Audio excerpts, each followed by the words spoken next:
Hey guys, it's Jessie. Welcome back to my channel, and today's video is going to be my February wrap-up. I also have a TBR headed your way soon, so definitely be sure to subscribe and also a thumbs up if you guys like these videos. Now, I'm just going to dive right in. I did read 5 books during the month of February, which I was really surprised with because they were all a little bit more on the lengthy side for me, so I was really impressed that I was actually able to get through all 5 of them in the short month. Also because I had only set a goal of getting at least 3 books every month with the upcoming birth of our first child, so definitely happy with how February went.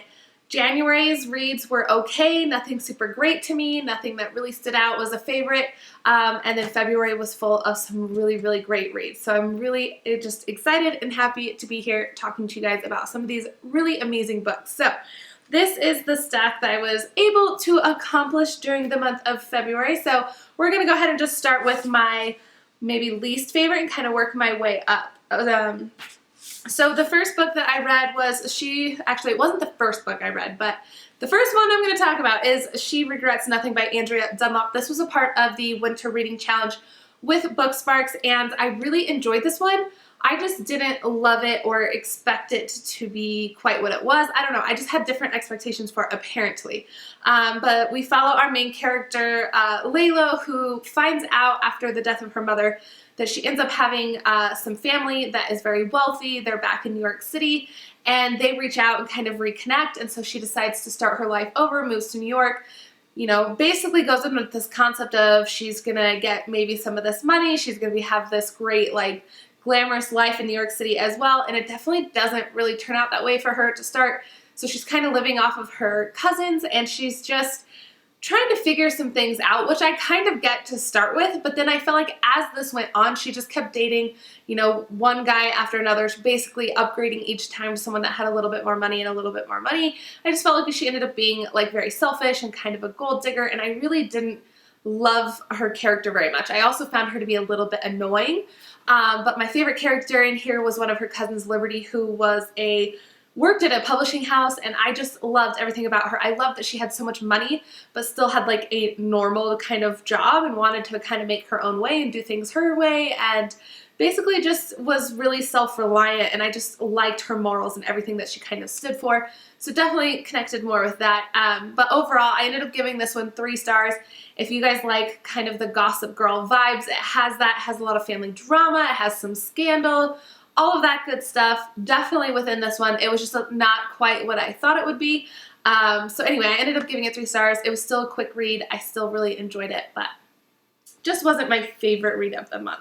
Okay, and then moving on into my 4-star reads. So the first one I'm going to talk about is The Tuscan Child, and this is by Rhys Bowen, and I read In Farley Field, I believe, last year, which was, for me, that was the first Rhys Bowen book that I had ever read, and I just thought it was all right. It wasn't anything that I really loved. I ended up giving it 3 stars, enjoyable, kind of, like the one I just said, just nothing that was my favorite.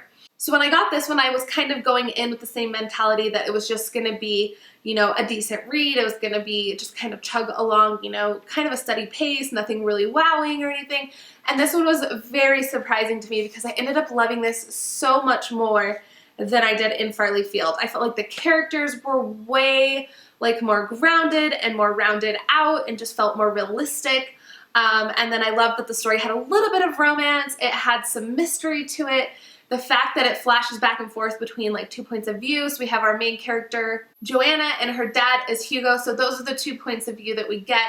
Hugo was in World War II, was a fighter pilot, gets shot down, ends up just inside this or just outside this little tiny little town in Tuscany, and ends up basically hiding out there during the war. And then this is flash to the future. We have Joanna.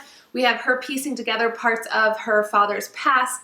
After he has passed away, they weren't very close, and so being able to kind of see her discover her father, also get to explore this Tuscany town, which was literally one of my favorite things. The people within this little town in Tuscany and the environmental aspects of it was incredible. It made me want to pack my bags and just go to Italy right now. It was so cool and so well-rounded. The ending on this one was kind of cheesy. I think it like wrapped up way too quickly and a little too easily and like conveniently, but it was still really good. I ended up giving this one 4 stars. And then the next 4-star read, so this was the last book I finished right at the last of the month, and it was really good.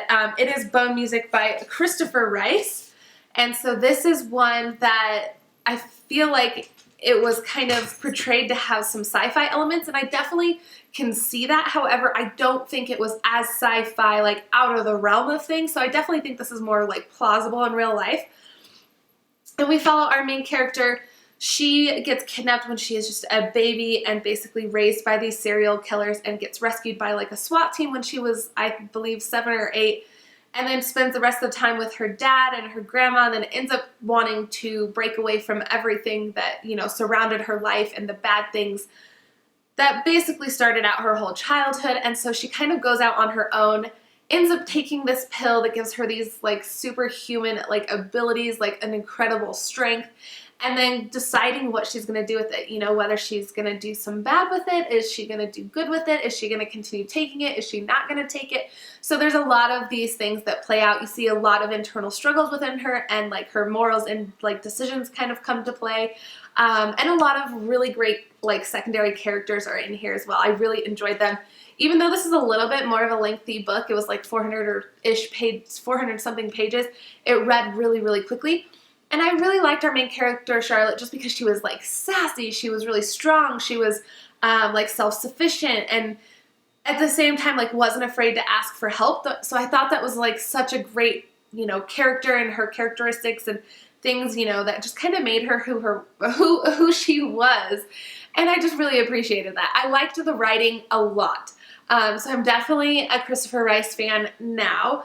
And this is also going to be a Burning Girl series, so I'm really looking forward to book 2. I really enjoyed this, gave it 4 stars, flew through it, didn't want to put it down, and just really, really enjoyed it. Alright, so my last 4-star read, which is kind of on the fence. I really still feel like I could bump it to a 5-star, but I just quite haven't for some reason or another. I don't really know, but it's somewhere right in there. So we'll just say 4.5 just to kind of round it out.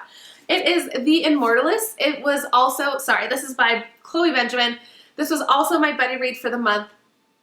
There were a ton of really great discussions that we had, so if you guys want to, I'll pop a like little photo in here so you can see what the discussion post actually looked like. And then if you want to come over and join, it's definitely not too late. You can pick a copy up at any point in time, read it, and then just come chat with us.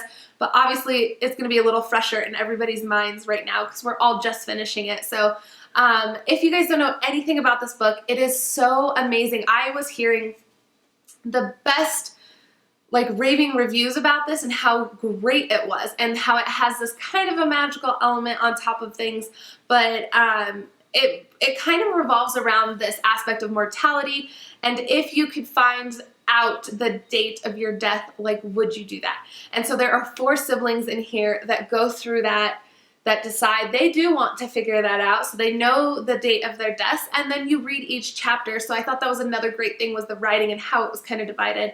You got a chunk of each kid's life, and then how they incorporate the other characters within their story. So that was well done, and it was really beautifully written. But I just loved this. So I thought it definitely brought a lot of thought-provoking discussions kind of to the front of the mind. It makes you stop to think about certain things and whether you would want to know if you did find out, like, how would you live differently? And so you see all these little aspects kind of play out.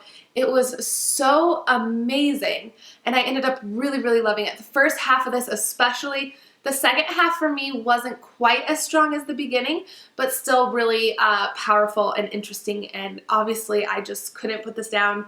Flew right through it, just kind of like the rest of these books this month because it was a good reading month, but I would highly recommend this if you guys haven't picked it up.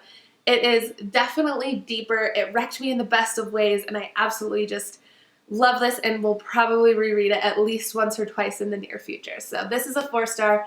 Again, highly recommend it. So lastly, for the month of February, I read, oh my gosh, okay, it was the first book I read during the month of February, and it was so amazing. I couldn't stop raving about it. I'm still thinking about it. I'm still going through the passages that I put like book darts on because it's got so many great quotes, within it. It really, again, is another heartbreaking, it's really tough to read, but it was so, so, so beautiful and so good. It is Kristin Hannah's The Great Alone. I actually had an art copy of this, ended up adding it with a free book credit that I had on my Book of the Month account, and ended up having to buy it because I wanted the finished perfect hardcover copy because I just couldn't get enough of it. It is just, like I said, so beautifully written, very kind of lyrical, and I love the fact, okay, so if you guys don't know about this, it takes place in Alaska, and Alaska itself pretty much gets like personified and takes on a characteristic of its own. And what we do here, or what we have here, is a story about this little family, this husband, wife, and daughter who the dad is suffering from, I believe it was Vietnam War, and he's suffering from PTSD. However, back then it wasn't really registered. They didn't have a name for it, so we just knew that he had this darkness within him. And he ends up moving his family like all over the place constantly. They're always on the run. And he decides to take them off the grid into Alaska, where they go. And things seem to start out really great. However, they do take a very dark, twisted turn. So this is where things get a little touchy. If you guys have some trigger points, just to let you guys know, this does deal with some domestic violence and domestic abuse. And it was very hard to read about at times. And it gets very personal, and the way that they think of certain things, I thought it was also a little eye-opening into some situations. I wasn't as in love with the characters as I was hoping I would be by the end of the story. Again, it also kind of comes a little too conveniently. Things kind of were predictable at the ending, but I think it was so beautiful, so well written. The way that Alaska was portrayed and everything about it just really and the fact that I never wanted to put it down. I was staying up really late. I was getting up really early. I was taking the book everywhere. I was reading any chance I got just to get back into this world. And again, I know this is one that I will reread many times. So of course, I absolutely had to give this 5-star. It is my first 5-star read of the year and the only 5-star read of the year so far. So this is one that, again, is heavy, but I am highly recommending as well because it is just so, so good. Okay, so I just realized that some of you guys may not know what the Book of the Month Club is, and they release a new selection of books every single month that are kind of curated by their judges and a panel, and you get to choose one. And so what I really love is it definitely pushes me outside of my comfort zone. I find reads that I may not normally select myself, and then sometimes they are ones that I've either heard a lot of hype of and they're new releases. Sometimes you can get one a little bit ahead of when it gets released. So there's just so many amazing choices that they put out there. I have the hardest time just choosing one book at a time. And basically it's just a subscription. So you pay X amount for either one book or 2 books or 3 bucks a month, and then every single month you just get to choose and they ship it to your door, and it's so amazing. I love the community around it as well. So there's a ton of us on Bookstagram that are obviously members of it.